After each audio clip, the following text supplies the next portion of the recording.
Hello everyone and welcome back to our little guide for gearing a new alt.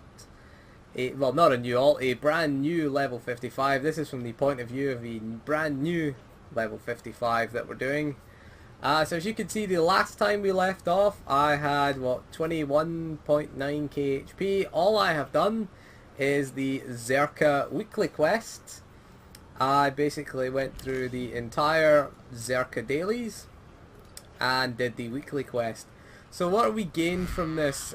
We are much improved. We got 25k HP now. Our damage has gone up nicely. So we've got our 148 main hand that we got from the quest, the Titans of Industry quest.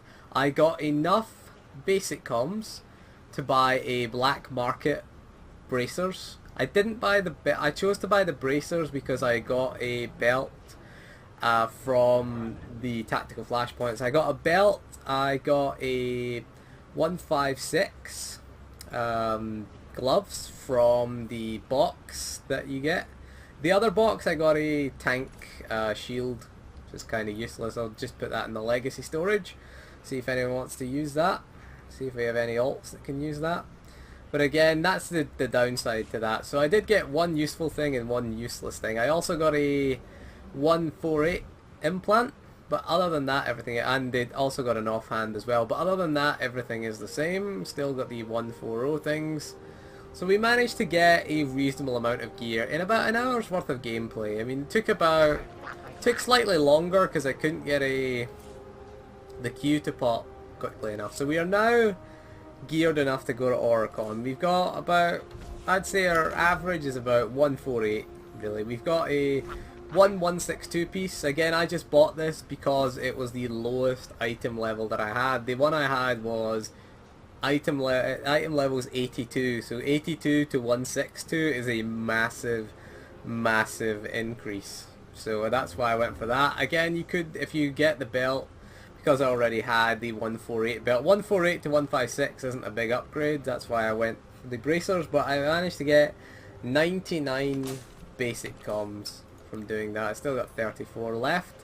No, sorry, 19, that's the elite comms. I did manage to get some elite comms as well from the weekly. But again, if you were doing the operation, I'd recommend queuing for the operation, whatever one it is, state, scum and villainy. So if you do the operation in between doing this, you should be nicely geared, because the goal is to get gear for hard mode flashpoints. Because again, once you complete the operation, you won't have enough ultimate comms to buy a 180 piece. You may have enough to buy a 168 piece, but then again, you want to buy 180, 168 pieces at least before we think about our min-maxing and our stats. We just want to get better gear than we did for leveling. So again, if you do the operation only, it resets I think it's every 2 days it resets. So you're going to be stuck with 2 days with no content. So you can do this content within those 2-day gap. You want to get geared for the HM flashpoints. The minimum item recommendation is 148. We have mostly 148. So our average, probably we are good enough, but we are going to go see this little droid right here. It's in the supply section. It's also available in CZ198, this droid. It says Oricon missions. And we're just going to skip through the story. Come on, let's do it. That doesn't. I haven't finished the trooper story yet, so I don't know the outcome of it. So yeah, we're gonna get Day of Dread. That's the quest that we're looking for. We're gonna travel to Oricon. Again, the reward, you get a choice between 3 basic comms and an artifact gear container. I would pick, again, it depends. If you're 3 comms short of buying a 162 piece, then take the comms. However, if you're way short on it, then maybe take the risk. The problem with the 156 canisters is you can get anything. That's the big problem with them. There it is, the Trooper Turbo Lift. That's the one I was looking for. So you have to use your ship to travel to Oricon. You can't travel via the priority transport terminal. You have to go into your ship and do it. So it's an extra loading screen you have to sit through. It's also a little cutscene there. That's why you have to travel via your ship. So we'll join me on Oricon. Right, so we're here on Oricon. We're just gonna go and fuck off with this ship's holo terminal bullshit. Hate this bullshit.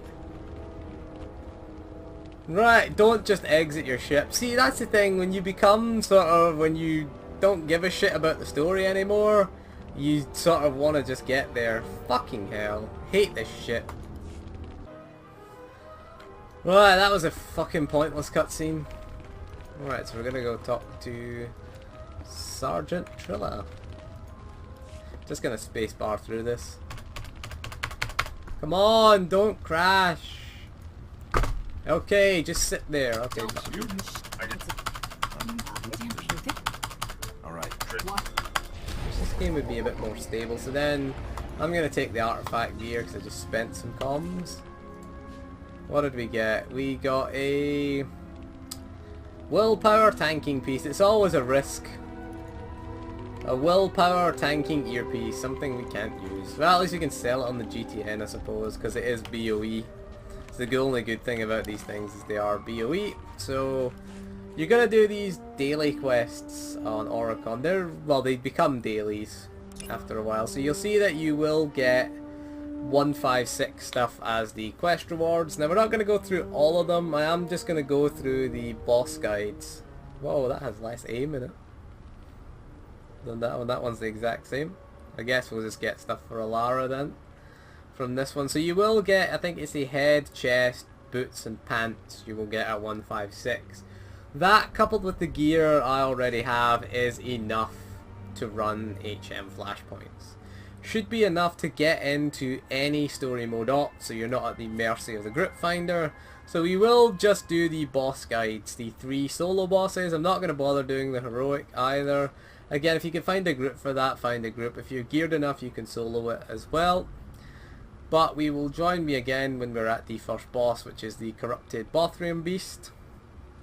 Alright, we've made it to the Corrupted Bothrium Beast. This is the totally impossible to solo unless you're geared out the arse boss.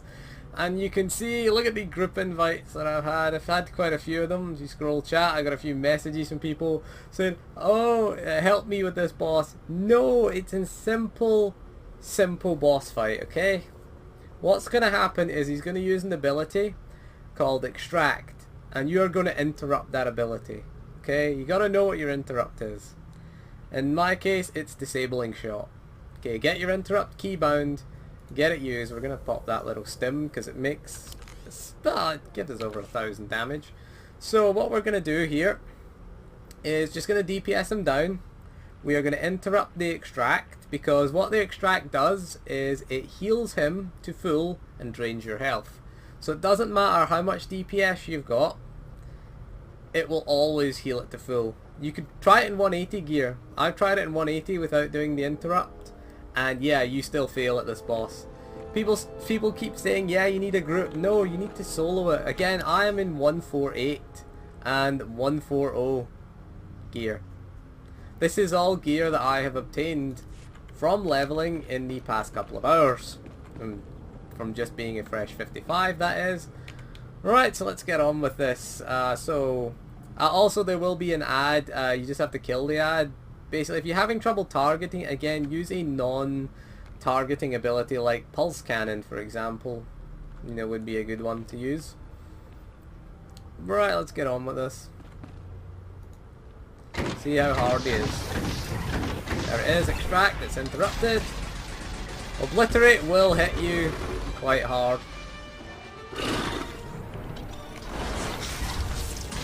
There it is, there's the tentacle is down.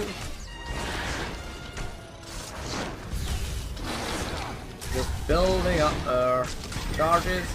Extract is back up, we interrupt that. Come on, come off cooldown. Here comes the other tentacle. It takes so long when you're in such low gear.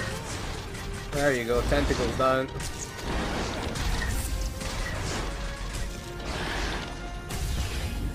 Extract again, we're interrupting. Power source has gone offline. There you go. This section of the fortress defenses has been Simple, completed. straightforward. We use the healer companion again. That is under geared. That is, you know, on the gear that we've gained through doing Zerka. And there we go, we've got our... So there, someone said to me this was unsoloable in low gear. And I just soloed it in low gear. You just interrupt, extract, as soon as you see it. You know, make sure the boss's cast bars are visible. It's the next boss, that's the real pain. There we go, that is, well, join me at the next boss. Bear in mind, if you're Empire, you'll do these bosses in reverse order, so you'll do the subterror first and then the Bothrian Beast. But you do have to do the two of them at the same time. Right, so this is the second boss if you're on the Republic. Your first boss if you are on the Empire. This is the Corrupted Elder Subterror. Now, I have had some upgrades. I got those boots, and I also got advanced reflex armoring 28. So I just threw it in the belt. So I've got a 156 armoring in the belt. I also got it dropped from a mob. Just dropped from one of the mobs I killed. I also completed the kill 50 guys on Oricon quest. A tanking piece dropped. I just gave it to Alara because, you know, it's an upgrade for her. It's better than a level 29 implant. So it's not ideal. So right, this guy. So we have slightly better gear for this one, as is the case. You will be getting, we will get a chest piece as well. So we will get even better gear at the end of this when we go to do the third boss. So this guy, you have to stun him. He will do a thing called Surge. When he channels that, he will do a shit ton of damage. He will also become stunnable. So bear in mind that your stun, in my case it's Cryo Grenade. As a commando. Had an interesting argument with someone in the whisper chat though, who said that this is impossible and wanted me to help him with it. So I said to him, help him with the Corrupted Bothrian Beast. So I said to him, interrupt, extract, kill the ad. That was me helping him. It's like, no, I can't do that. Come and help me. Come in and help me. It's like, no, you don't want me to help you. You want me to do it for you. That's my argument against that. Apparently I'm a douchebag for that. You know. Someone else has added me to ignore at least. Oh well, it's a shame. Sentinel as well. Better gear than I did. He had 30k HP, so he must have had some 162 pieces. More than I have, at least. Better gear than I have. Couldn't kill it. So it's not about gear, it's about tactics. Right, let's get on with this one. Rant over.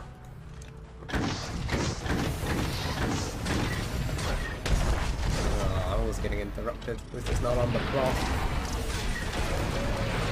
Just watch for Surge. There it is, it's channeling down. There he is, you stunned him. Make sure you're stunning him, because he will hit like a truck. He does hit like a truck. Get your heels on.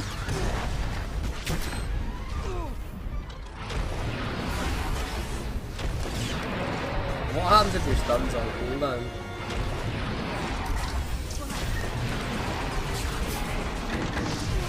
Ooh, it's always a close one. There's another guy in chat.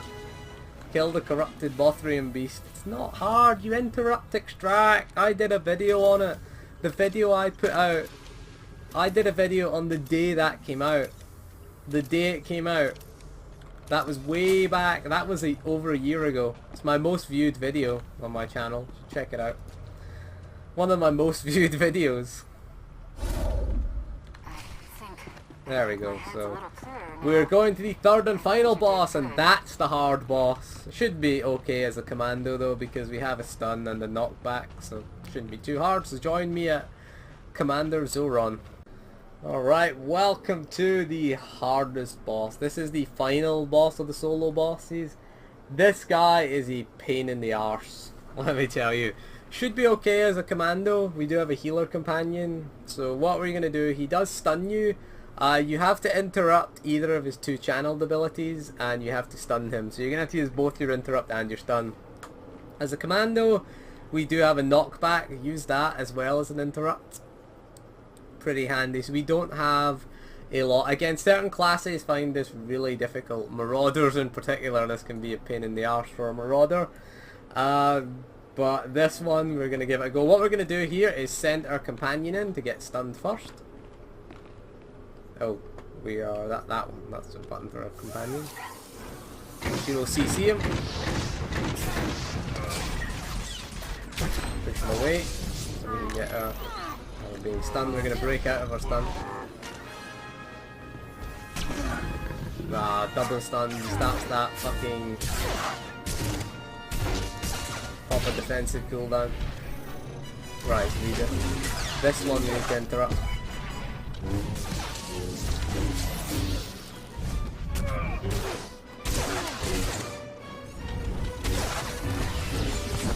Yeah, this is the real pain in the arse fight. Interrupts on cooldown, everything's on cooldown.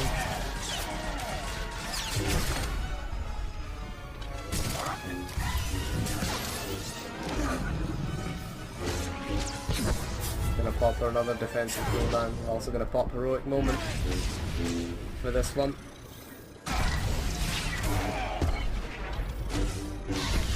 So get him. There you go.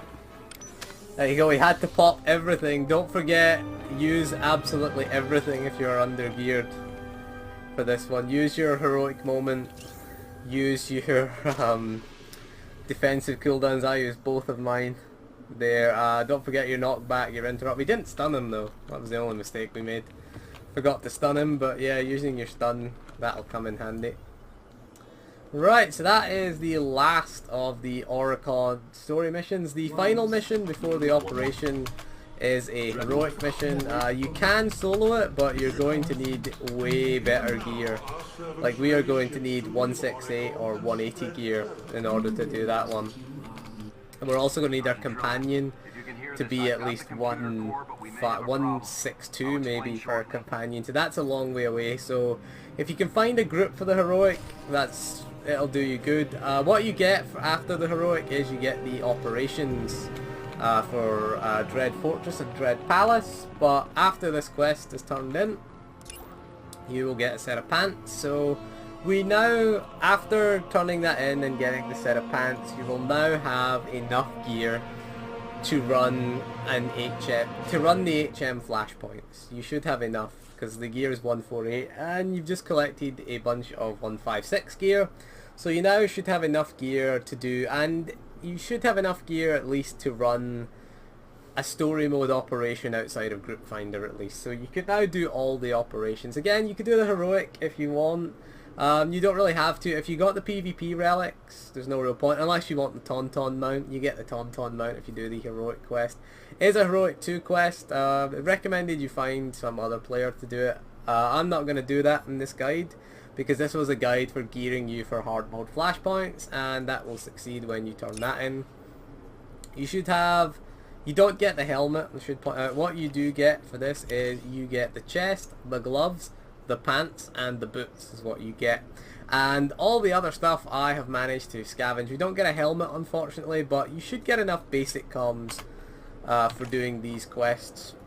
Bear in mind that they become available again as dailies, so you should get quite a few basic comms as well. And again, you can also do the Section X dailies. You can also do the Makeb dailies as well to get basic comms. So you could get a 162 piece for basic comms for your helmet. Other than that, that's pretty much it really for gearing. CZ198 Oricon took me a couple of hours. Like literally, I've done this all in one night, one sitting, done it all. You can also queue for a random tactical flashpoint, which will net you again more basic comms. Again, you get 162 gear. You get black market gear, which drops on, I think it's Assault on Typhon, Korriban Incursion, and Depths of Manan, Legacy of the Rakata. They will drop 162 gear at the end, so I would do them as well for gearing up. But you are geared enough at least to run the HM flashpoints. I would recommend doing the tactical versions first of the Zerka Corporate Labs before you do them. But yeah, you can do queue up for random, just go and select them all. You'll get a 10 elite comms there, which again will come in handy. Again, doing the weeklies will net you elite comms. Doing the HM flashpoints will net you them. Don't forget to go and pick up the weekly quest and the daily quests. Well, in fact, there's no daily quest for Flashpoint anymore. It's just a weekly. You'll get searching for allies, and I think it's galactic conflicts. I don't have it on him. I don't have any quests on him. And you get the operations quests. They're available from the priority mission terminal in the supplies area on the fleet. Don't forget to pick them up because it is a nice bunch of comms that you will get. So this is, again, you can gear doing the story mode group finder op, and you might find you'll get you'll get some 162, maybe even some 168. If you're really lucky, you'll get an underworld piece. Really lucky to get an underworld piece from Dread Fortress or Dread Palace story mode via group finder.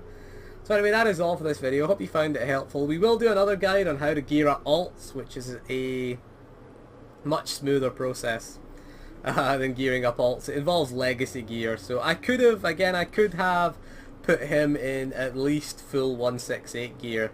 I could have got him a 180 main hand barrel instead of a 148, but I just wanted to demonstrate that gearing isn't hard in this game. There, I did it. I went from leveling blues to HM flashpoint gear.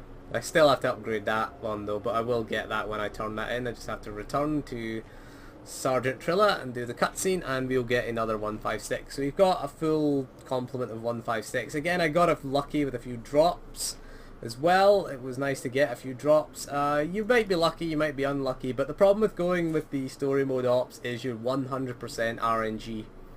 That's the problem with it. This one, you've got some guarantee. You're guaranteed to get a chest. You're guaranteed to get, boots. You're guaranteed to get gloves. The implants you can buy. You're at least guaranteed to get one 162 piece, one black market piece, because you will make enough comms to buy a 162 piece. So that is all for this video. So thank you for joining me, and we'll see you again soon, and goodbye.